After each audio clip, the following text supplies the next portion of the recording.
anataja al-Imam al-Jazari asema imethubutu kutoka kwa Mtume sallallahu alaihi wasallama kumuomba Mwenyezi Mungu afya kwa njia takriban 50.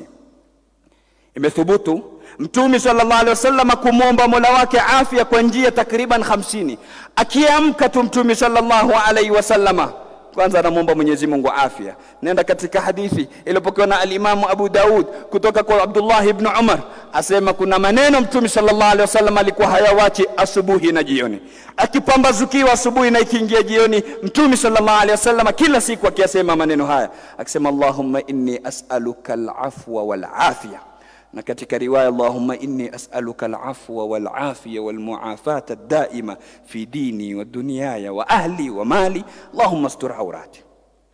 Mtume sallallahu alaihi wasallam daima kila siku iko katika azkaru sabah wal masa, katika azkar za asubuhi na jioni anamuomba Mwenyezi Mungu afya. Allahumma inni as'aluka al-afwa wal-afiyah, ya rabbi mina kuomba afwa na vile vile na kuomba afya. Mtume sallallahu alaihi wa ala alihi wa sahbihi wasallam yaumiyan. Tujiulize mimi na wewe azkari kama hizo tunazileta? Mtume sallallahu alaihi wasallam akiingia katika swala, katika dua zake za mwanzo, Allahumma ighfirli warhamni wa'afini, ya rabbi nisamehe na unirahamu na unipe afya. Akiwa katika kunuti, Allahumma hdina fi man hadait wa'afina fi man afait, anaomba afya.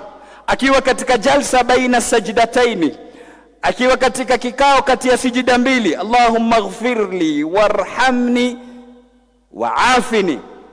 Na hadithi zote hizi amezipokea al-Imam Abu Daud katika sunani yake na wengineo. Kila lahadha utaona Mtume sallallahu alaihi wasallam anamuomba Mwenyezi Mungu subhanahu wa ta'ala afya, kwa sababu anajua uzito wa jambo kama hili